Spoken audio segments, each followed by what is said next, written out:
Mystery, history, cryptid creatures, and paranormal activities.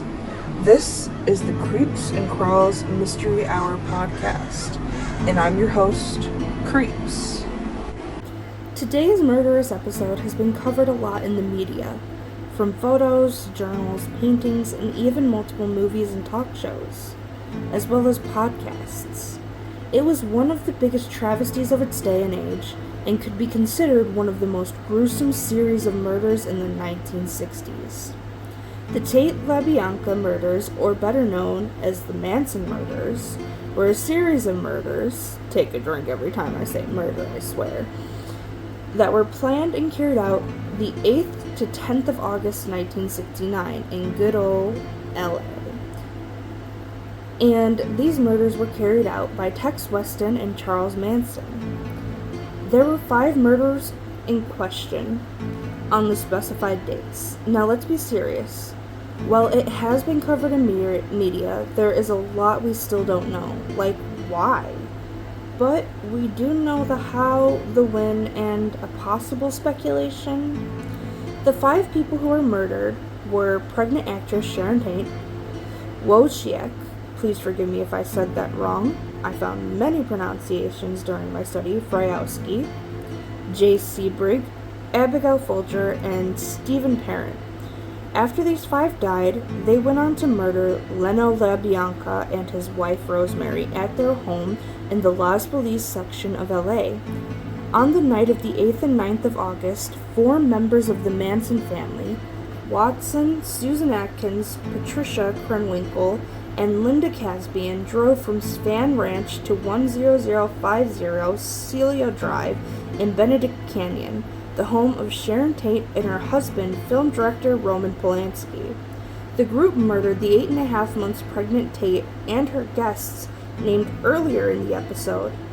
Polanski was working on a film in Europe, and at the time Manson was a cult leader and an aspiring musician who had tried to get a contract with a record producer known as Terry Melcher, who had in previous year rented the house that was raided where the murders took place. The question is, once they noticed Terry no longer lived there, why were the murders still carried out? Was it for fear of being caught, breaking in, or because they just wanted something to kill?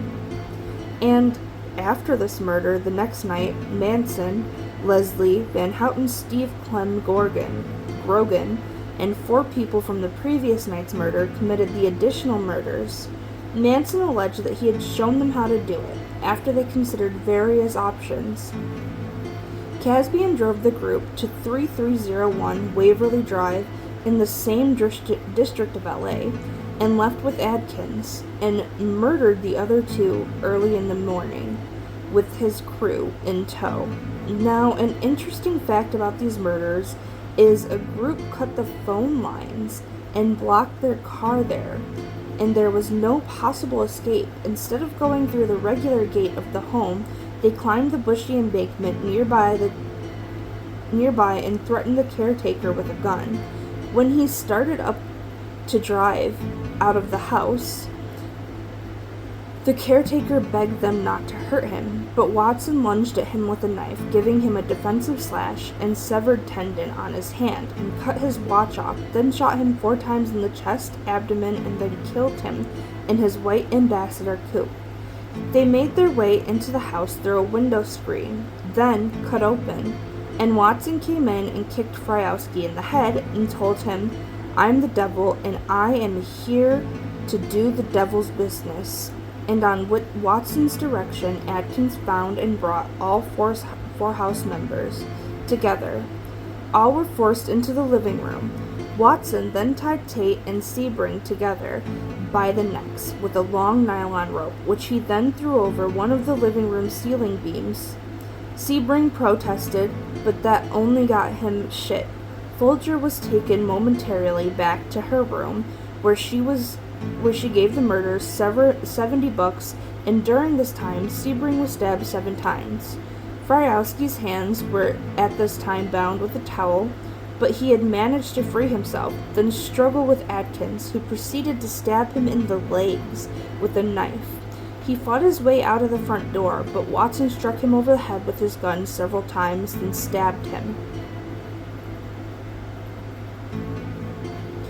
repeatedly and shot him twice. Casbian heard, quote, horrifying sounds and informed Atkin that she thought someone was coming to stop the murders inside the house. Folger escaped, then fled towards the pool area. She was then pursued by Kerwinkle, who stabbed her in the front lawn, and Watson shot her and stabbed her a total of 28 times. There, Fryowski struggled across the lawn and was stabbed a total of 51 times, and struck 13 times in the head with the butt of Watson's gun, which ultimately bent the barrel of the gun and broke one side of the gun's grip, which had been recovered at the scene. The only one alive at this point was the pregnant Tate, who pleaded to live long enough to give birth to her unborn child. But Atkin and Watson stabbed Tate 16 times, killing her. The coroner's inquest, however, found that Tate was still alive when she was hanged with the rope. The cause of her death was concluded to be a massive hemorrhage. Then, Atkins, under the order of Manson, who told them to write something witchy, wrote "pig" on the front door and Tate's blood to copycat the Gary Hinman murder scene in order to get Bobby Buscelli out of jail, who is currently in custody for the murder and had written "piggy" in blood on the wall after stabbing him to death. But the other murderers were just as gruesome. But this part of the murder was the most popularly requested when asking what I should write about. So we'll stop here. I want to know in the comments section down below your genuine thought on this case, and I want to know if you want to hear more about this case. As always, please stay creepy, my friends.